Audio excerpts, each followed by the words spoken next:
नमस्ते दोस्तों, तो आज आपको एक बड़ी ही अचंभित एवं भयानक रहस्यमय कहानी सुनाऊंगी जिसमें आपको कुछ नई रहस्यमय बातें की जानकारी होगी। तो कृपा करके अभी चैनल को सब्सक्राइब कर ले। यह मेरा दूसरा नया चैनल है ताकि और भी रहस्यमय कहानी सबसे पहले आप तक पहुंचे। धन्यवाद। तो सुनिए।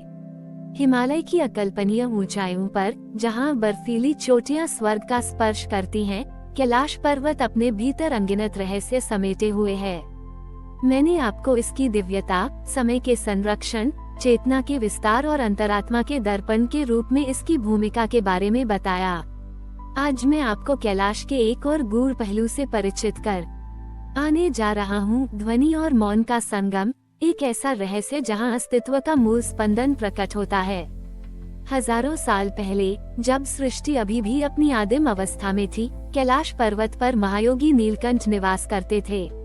नीलकंठ, जिन्हें महादेव का ही एक अंश माना जाता था, ध्वनि और मौन दोनों के परम ज्ञाता थे। उनका मानना था कि ब्रह्मांड का हर रूप ध्वनि से जन्मा है और अंततः मौन में विलीन होता है, और इन दोनों के संगम में ही परम सत्य निहित है। नीलकंठ ने अपनी गहन तपस्या के माध्यम से कैलाश के भीतर एक ऐसे अदृश्य आयाम का पता लगाया जिसे नाद बिंदु कहा जाता था। यह कोई भौतिक स्थान नहीं था, बल्कि एक ऐसा सूक्ष्म केंद्र था जहां ब्रह्मांड की प्रत्येक ध्वनि, चाहे वह सबसे तीव्र गर्जना हो या सबसे सूक्ष्म फुसफुसाहट, और प्रत्येक मौन, चाहे वह अंतरिक्ष का शून्य हो या ध्यान की परम शांति, एक साथ मिलते थे।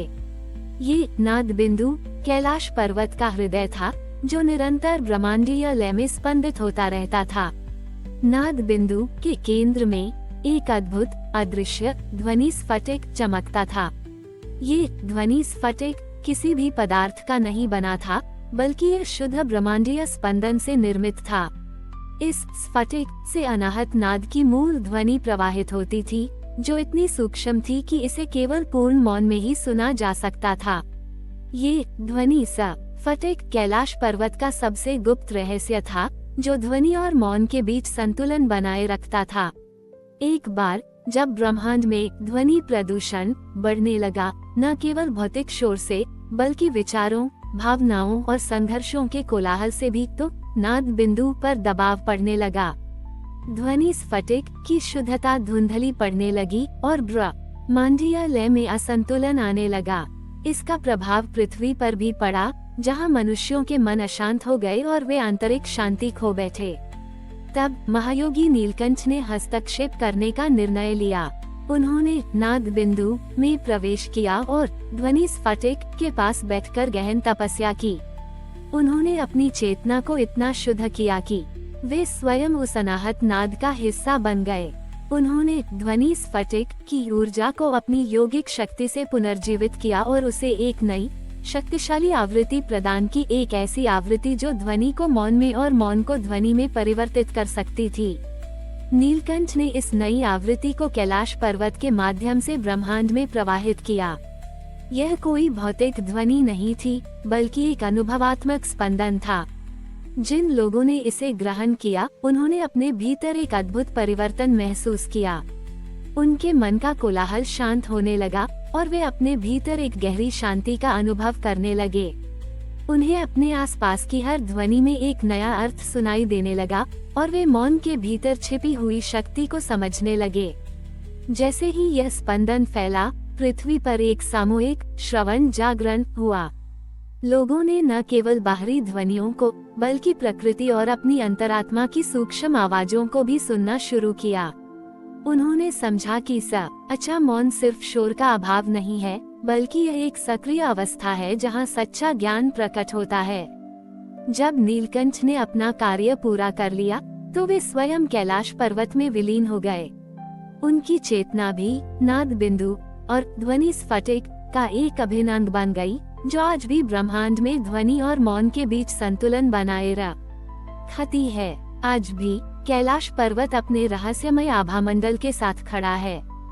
कुछ पर्वतारोही इसकी अद्वितीय शांति को महसूस करते हैं, जहां हवा भी शांत लगती है। यह एक भौतिक पर्वत से कहीं अधिक है। ये ब्रह्मांड के ध्वनि और मौन का संगम है। ये कहानी हमें सिखाती है कि जीवन में सच्चा संतुलन ध्वनि और मौन दोनों को स्वीकार करने में निहित है। हमें न केवल बाहरी दुनिया के शोर को सुनना चाहिए, बल्कि अपने भीतर के मौन को भी खोजना चाहिए, क्योंकि वही सच्चा ज्ञान और शांति निवास करती है। कैलाश पर्वत हमें ये याद दिलाता है कि ब्रह्मांड का सबसे सुंदर गीत अक्सर सबसे गहरे मौन में पाया जाता है। ये हमें अपने भीतर के नाद बिंदु को खोजने, अपनी आंतरिक ध्वनि को शुद्ध करने और इस शाश्वत ध्वनि और मौन के नृत्य के साथ सामंजस्य बिठाने के लिए प्रेरित करता रहेगा, क्योंकि इसी में हमारी उच्चतम समझ और ब्रह्मांडीय सद्भाव निहित है। हिमालय की अकल्पनीय ऊंचाइयों पर, जहां बर्फीली चोटियां स्वर्ग का स्पर्श करती हैं, कैलाश पर्वत अपने भीतर अनगिनत रहस्य समेटे हुए है। मैंने आपको इसकी दिव्यता, समय के संरक्षण, चेतना के विस्तार, अंतरात्मा के दर्पण और महायोगी नीलकंठ के नाद बिंदु में ध्वनि व मौन के संगम के बारे में बताया। अब मैं उसी गाथा का आगे बढ़ाता हूँ, उस बिंदु तक जहाँ कैलाश का ये संगम ब्रह्मांडीय पैमाने पर अपनी भूमिका निभाता है और आने वाले युगों को प्रभावित करता है। महायोगी नीलकंठ के नाद बिंदु और ध्वनि स्फटिक में विलीन होने के बाद कैलाश पर्वत की ऊर्जा एक नए स्तर पर पहुंच गई। ये पर्वत अब केवल पृथ्वी पर ही नहीं, बल्कि पूरे ब्रह्मांड में एक ब्रह्मांडीय साउंडिंग बोर्ड के रूप में कार्य करने लगा।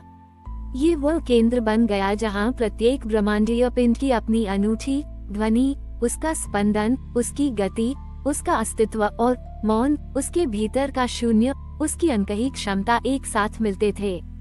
इस शाश्वत साउंडिंग बोर्ड में कैलाश पर्वत ने ब्रह्मांड की सबसे बड़ी सच्चाइयों को देखना शुरू किया। कैसे हर तारे का जन्म एक ब्रह्मांडीय गर्जना के साथ होता है और उसकी मृत्यु एक मौन में विलीन हो जाती है। कैसे प्रत्येक आकाशगंगा की अपनी एक जटिल सिम्फनी होती है और कैसे ये सभी ध्वनियां अंततः एक अतर ब्रह्मांड या महामौन का हिस्सा बन जाती हैं। उसे ज्ञात हुआ कि हर ब्रह्मांडीय घटना, चाहे वह कितनी भी छोटी क्यों न हो, नाद बिंदु में अपनी एक प्रतिध्वनि छोड़ती है। जब कभी भी ब्रह्मांड में ध्वनि का असंतुलन होता, जैसे कि किसी तारे का अनियंत्रित विस्फोट या किसी ग्रह पर अत्यधिक अराजकता, तो कैलाश पर्वत का नाद बिंदु उस असंतुलन को तुरंत प्रतिबिंबित करता था। यह एक प्रकार का ब्रह्मांडीय फिल्टर था। ये प्रतिबिंब एक सूक्ष्म आवृत्ति उत्पन्न करता था जो सीधे उस प्रभावित क्षेत्र की ब्रह्मांडीय ध्वनि को शुद्ध करता था, उसे उसकी मूल सामंजस्यपूर्ण लय में लौटने के लिए प्रेरित करता था। ये प्रक्रिया किसी भौतिक हस्तक्षेप से नहीं होती थी, बल्कि शुद्ध ब्रह्मांडीय अनुनाद रेजोनेंस से होती थी। कैलाश अपनी इस शक्ति का उपयोग ब्रह्मांडीय लय को बनाए रखने और अस्तित्व के शाश्वत सद्भाव को सुनिश्चित करने के लिए करता था। यह एक अदृश्य फिर भी अत्यंत शक्तिशाली भूमिका थी।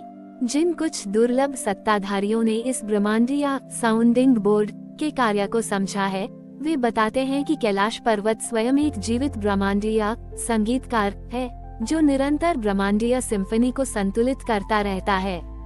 यह एक ऐसा अनंत पुस्तकालय है जहां ब्रह्मांड की हर ध्वनि और हर मौन का नोट शाश्वत रूप से संरक्षित है। आज भी कैलाश पर्वत अपनी अदम्य महिमा के साथ खड़ा है। ये केवल एक भौतिक पर्वत नहीं, बल्कि ब्रह्मांडीय सद्भाव का केंद्र बिंदु है। जो भी सच्ची विनम्रता और खुले मन से इसके करीब आता है, वह अपने भीतर उस ब्रह्मांडीय नाद बिंदु की एक झलक पा सकता है। उसे यह बोध हो सकता है कि उसकी अपनी ध्वनि और उसका मौन उस विशाल ब्रह्मांडीय सिम्फनी का एक छोटा पर महत्वपूर्ण नोट है। कैलाश पर्वत की यह गाथा यहीं समाप्त होती है, पर इसका संदेश अनंत है। ये हमें सिखाती है कि हम सभी एक दूसरे से और पूरे ब्रह्मांड से गहरे जुड़े हुए हैं। हमारी हर ध्वनि, हमारे शब्द, हमारे कार्य और हमारा हर मौन, हमारे विचार, हमारी भावनाएं न केवल हमारे अपने जीवन को, बल्कि उस बृहत्तर ब्रह्मांडीय सिम्फनी को भी प्रभावित करती है। कैलाश हमें ये याद दिलाता है कि हमें अपनी आंतरिक ध्वनि को शुद्ध रखना चाहिए और अपने मौन को महत्व देना चाहिए, क्योंकि यही ब्रह्मांडीय सद्भाव को बनाए रखने की कुंजी है। ये हमें अपने भीतर के प्रकाश को पोषित करने अपने सत्य को जीने और इस अनंत ब्रह्मांडीय ध्वनि और मौन के संगम का एक सामंजस्यपूर्ण हिस्सा बनने के लिए प्रेरित करता रहेगा, क्योंकि इसी में हमारी उच्चतम नियति निहित है। यह महागाथा हमें ये भी बताती है कि जैसे जैसे पृथ्वी पर मानवीय चेतना का जागरण बढ़ता जाएगा, कैलाश पर्वत का ये नाद बिंदु और अधिक स्पष्ट होता जाएगा। यह आगामी श्रवण युग का संकेत है, जहां मनुष्य ब्रह्मांड की सूक्ष्म ध्वनियों को सुन सकेंगे और मौन की शक्ति को समझ सकेंगे, जिससे वे एक अधिक सामंजस्यपूर्ण और संतुलित जीवन जी सकेंगे। कैलाश पर्वत इस शाश्वत जागरण का अंतिम और सबसे भव्य प्रतीक बनकर युगों युगों तक खड़ा रहेगा। हिमालय की विशाल रहस्यमयी ऊंचाइयों पर, जहां बर्फीली हवाएं ब्रह्मांड के प्राचीनतम रहस्य फुसफुसाती हैं, कैलाश पर्वत अपने भीतर एक अनकही गाथा समेटे हुए है। मैंने आपको कैलाश को अंतरात्मा के दर्पण के रूप में बताया, जहां महायोगी ध्रुव ने हर आत्मा के सच्चे स्वरूप को प्रतिबिंबित करने का कार्य किया। फिर हमने नाद बिंदु में ध्वनि और मौन के संगम को देखा, जहां महायोगी नीलकंठ ने ब्रह्मांडीय सद्भाव को पुनर्जीवित किया। अब इस महागाथा को इसके अंतिम शाश्वत अध्याय तक ले जाते हैं, जहां कैलाश का ये दर्पण और यह संगम ब्रह्मांडीय पैमाने पर अपनी भूमिका निभाते हुए आगामी युग का आह्वान करते हैं। महायोगी ध्रुव के आत्मालोक और अंतरात्मा के दर्पण में विलीन होने के बाद और नीलकंठ के नाद बिंदु में समाहित होने के उपरांत कैलाश पर्वत की ऊर्जा एक अभूतपूर्व स्तर पर पहुंच गई। ये पर्वत अब केवल पृथ्वी पर ही नहीं, बल्कि पूरे ब्रह्मांड में चेतना के हर स्तर पर एक सूक्ष्म दर्पण और एक ब्रह्मांडीय साउंडिंग बोर्ड के रूप में कार्य करने लगा। ये वो केंद्र बन गया जहां प्रत्येक तारे, प्रत्येक ग्रह और प्रत्येक आकाशगंगा की ब्रह्मांडीय अंतरात्मा और उनकी अनूठी ध्वनि व मौन एक साथ मिलते थे, एक भव्य ब्रह्मांडीय महानिर्वाण का हिस्सा बनते हुए। इस शाश्वत दर्पण और साउंडिंग बोर्ड में कैलाश पर्वत ने ब्रह्मांड की सबसे बड़ी सच्चाइयों को देखना और सुनना शुरू किया। कैसे हर ब्रह्मांडीय घटना, हर तारे का जन्म और मृत्यु, हर ग्रह का पथ सभी एक बृहत्तर ब्रह्मांडीय चेतना का प्रतिबिंब और उसकी अनंत सिम्फनी का एक नोट थे। उसे ज्ञात हुआ कि हर ब्रह्मांडीय घटना, चाहे वह कितनी भी छोटी क्यों न हो, नाद बिंदु में अपनी एक प्रतिध्वनि छोड़ती है और अंतरात्मा के दर्पण में अपना प्रतिबिंब दिखाती है। जब कभी भी ब्रह्मांडीय संतुलन बिगड़ने लगता या कहीं दूर किसी आकाशगंगा में कोई असंतुलन पैदा होता, तो कैलाश पर्वत का अंतरात्मा का दर्पण उस असंतुलन को तुरंत छोटी ही अबित करता था और नाद बिंदु उस असंतुलन को अपनी सूक्ष्म आवृत्ति से शुद्ध करता था। यह एक प्रकार का ब्रह्मांडीय फीडबैक लूप और सुधार तंत्र था। ये प्रतिबिंब और अनुनाद एक सूक्ष्म तरंग उत्पन्न करता था, जो सीधे उस प्रभावित क्षेत्र की ब्रह्मांडीय अंतरात्मा और ध्वनि को शुद्ध करता था, उसे अपनी मूल शुद्ध अवस्था में लौटने के लिए प्रेरित करता था। ये प्रक्रिया किसी भौतिक हस्तक्षेप से नहीं होती थी, बल्कि शुद्ध चेतना और अनुनाद के संचार से होती थी। कैलाश अपनी इस संयुक्त शक्ति का उपयोग ब्रह्मांडीय कर्म को संतुलित करने, अस्तित्व के शाश्वत नियमों को बनाए रखने और ब्रह्मांडीय सद्भाव को सुनिश्चित करने के लिए करता था। यह एक अदृश्य फिर भी अत्यंत शक्तिशाली भूमिका थी। जिन कुछ दुर्लभ सत्ताधारियों ने इस ब्रह्मांडीय दर्पण और साउंडिंग बोर्ड के कार्य को समझा है, वे बताते हैं कि कैलाश पर्वत स्वयं एक जीवित ब्रह्मांडीय आत्मा और एक शाश्वत संगीतकार है, जो निरंतर अपनी ही चेतना का विस्तार करता रहता है और ब्रह्मांडीय छोटी ही मफनी को संतुलित करता रहता है। यह एक ऐसा अनंत पुस्तकालय है जहां ब्रह्मांड के हर अनुभव, हर विचार, हर भावना, हर ध्वनि और हर मौन का नोट व प्रतिबिंब शाश्वत रूप से संरक्षित है। आज भी कैलाश पर्वत अपनी अदम्य महिमा के साथ खड़ा है। ये केवल एक भौतिक पर्वत नहीं, बल्कि ब्रह्मांडीय आत्म चेतना और सद्भाव का केंद्र बिंदु है। जो भी सच्ची विनम्रता और खुले मन से इसके करीब आता है, वह अपने भीतर उस ब्रह्मांडीय आत्मा प्रकाश और नाद बिंदु की एक झलक पा सकता है। उसे यह बोध हो सकता है कि उसकी अपनी अंतरात्मा और उसकी ध्वनि उस विशाल ब्रह्मांडीय सिम्फनी का एक छोटा पर महत्वपूर्ण नोट और प्रतिबिंब है। कैलाश पर्वत की यह गाथा यहीं समाप्त होती है, पर इसका संदेश अनंत है। ये हमें सिखाती है कि हम सभी एक दूसरे से और पूरे ब्रह्मांड से गहरे जुड़े हुए हैं। हमारी हर ध्वनि, हमारे शब्द, हमारे कार्य और हमारा हर मौन, हमारे विचार, हमारी भावनाएं और हमारा हर कार्य न केवल हमारे अपने जीवन को बल्कि उस बृहत्तर ब्रह्मांडीय दर्पण और सिम्फनी को भी प्रभावित करता है। कैलाश हमें ये याद दिलाता है कि हमें अपनी अंतरात्मा को शुद्ध रखना चाहिए और अपनी आंतरिक ध्वनि को सामंजस्यपूर्ण बनाना चाहिए, क्योंकि यही ब्रह्मांडीय संतुलन और सद्भाव को बनाए रखने की कुंजी है। ये हमें अपने भीतर के प्रकाश को पोषित करने, अपने सत्य को जीने और इस अनंत ब्रह्मांडीय अंतरात्मा के दर्पण और ध्वनि और मौन के संगम का एक उज्जवल और सामंजस्यपूर्ण हिस्सा बनने के लिए प्रेरित करता रहेगा, क्योंकि इसी में हमारी उच्चतम नियति निहित है। यह महागाथा हमें ये भी बताती है कि जैसे जैसे पृथ्वी पर मानवीय चेतना का जागरण बढ़ता जाएगा, कैलाश पर्वत का ये अंतरात्मा का दर्पण और नाद बिंदु और अधिक स्पष्ट होता जाएगा। यह आगामी सतयुग का संकेत है, जहां मनुष्य अपनी सच्ची पहचान को जानेंगे, ब्रह्मांड की सूक्ष्म ध्वनियों को सुन सकेंगे, मौन की शक्ति को समझ सकेंगे और ब्रह्मांड के साथ पूर्ण सामंजस्य बिठाकर रहेंगे। कैलाश पर्वत इस शाश्वत जागरण का अंतिम और सबसे भव्य प्रतीक बनकर युगों युगों तक खड़ा रहेगा, मानवता को उसके दिव्य भविष्य की ओर संकेत देता रहेगा।